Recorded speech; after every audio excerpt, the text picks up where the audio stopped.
सुना है मैंने कि एक आदमी एक गाय को बांधकर अपने घर लौट रहा है। फकीर हसन उसे रास्ते में मिल गया और हसन ने पूछा कि मेरे मित्र, मैं एक बात जानना चाहता हूँ।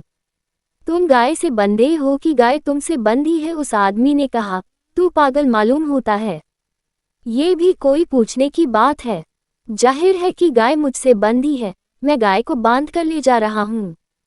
तो फकीर हसन ने कहा, एक काम कर, अगर गाय तुझसे बंधी है तो तू छोड़कर बता, तू छोड़ दे, फिर अगर गाय तेरे पीछे चले तो हम समझें।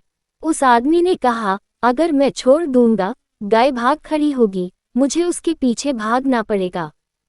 तो फकीर हसन ने कहा, फिर तू ठीक से समझ ले, ये हाथ में जो रस्सी लिए है, इस धोखे में मत पड़ना। अगर गाय भागे तो तू उसके पीछे भागेगा, गाय तेरे पीछे नहीं भागेगी। अगर तू गाय को छोड़ दे तो गाय तेरा पता लगाती हुई नहीं आने वाली है, तू ही उसका पता लगाता हुआ जाएगा। तो तू इस भ्रम में है कि तू गाय को बांधे हुए है। जिसे हम बांधते हैं उससे हम बंध भी जाते हैं। जीवन का यह एक अनिवार्य नियम है।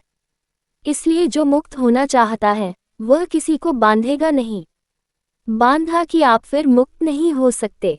अगर आपकी वासना को आपने दबा लिया और अच्छा विचार आप ऊपर ले आए, तो भी वासना नीचे कुलबुलाती रहेगी, भभकती रहेगी, लपटें उसकी उठती रहेंगी। आपको रोज रोज दबाना पड़ेगा। जिसे एक दिन दबाया है उसे रोज रोज दबाना पड़ेगा। और दबाने से कोई वासना मिटती नहीं है, भभक भी सकती है और तेजी से, क्योंकि दमन से रस भी पैदा होता है। और जिसे हम दबाते हैं उसमें आकर्षण भी बढ़ जाता है। और जिसे हम दबाते हैं उसकी शक्ति भी इकट्ठी होती चली जाती है। फिर यह संघर्ष सतत है। ओशो।